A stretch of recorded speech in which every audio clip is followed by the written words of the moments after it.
अंग देश के एक गांव में एक धनी ब्राह्मण रहता था। उसके 3 पुत्र थे। एक बार ब्राह्मण ने एक यज्ञ करना चाहा।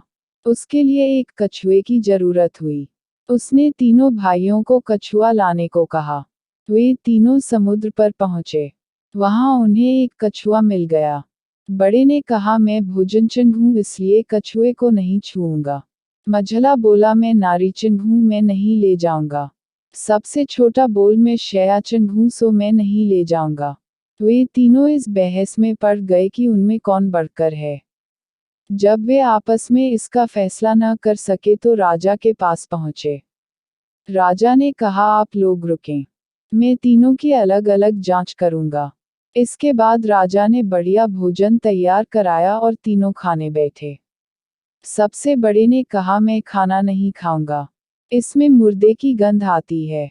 वह उठकर चला। राजा ने पता लगाया तो मालूम हुआ कि वह भोजन शमशान के पास के खेत का बना था। राजा ने कहा, तुम सचमुच भोजनचंग हो, तुम्हें भोजन की पहचान है। रात के समय राजा ने एक सुंदर स्त्री को मझले भाई के पास भेजा।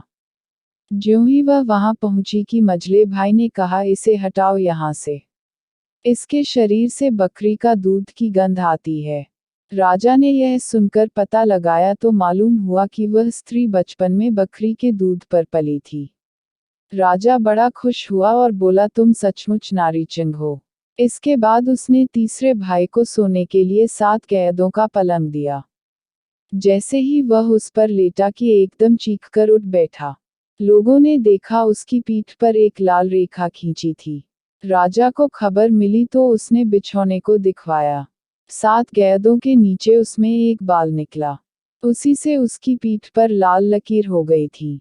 राजा को बड़ा अचरज हुआ। उसने तीनों को 1-1 लाख अशर्फियां दी। अब वे तीनों कछुए को ले जाना भूल गए, वहीं आनंद से रहने लगे। इतना कहकर बेताल बोला, हे राजा, तुम बताओ उन तीनों में से बढ़कर कौन था। राजा ने कहा, मेरे विचार से सबसे बढ़कर शयाचंग था, क्योंकि उसकी पीठ पर बाल का निशान दिखाई दिया और ढूंढने पर बिस्तर में बाल पाया भी गया। बाकी 2 के बारे में तो यह कहा जा सकता है कि उन्होंने किसी से पूछकर जान लिया होगा। इतना सुनते ही बेताल फिर पेड़ पर जा लटका। राजा लौटकर वहां गया और उसे लेकर लौटा तो उसने यह कहानी कही। अगर आपको हमारी कहानी पसंद आती है तो हमारे चैनल को सब्सक्राइब करें, लाइक करें, कमेंट करें। अगर आप हमारे चैनल पर नए हैं तो हमारे चैनल को सब्सक्राइब करें ताकि हम जब भी नई कहानी लेकर आओ तो सबसे पहले आपको नोटिफिकेशन मिले। धन्यवाद। मिलते हैं किसी और कहानी के साथ।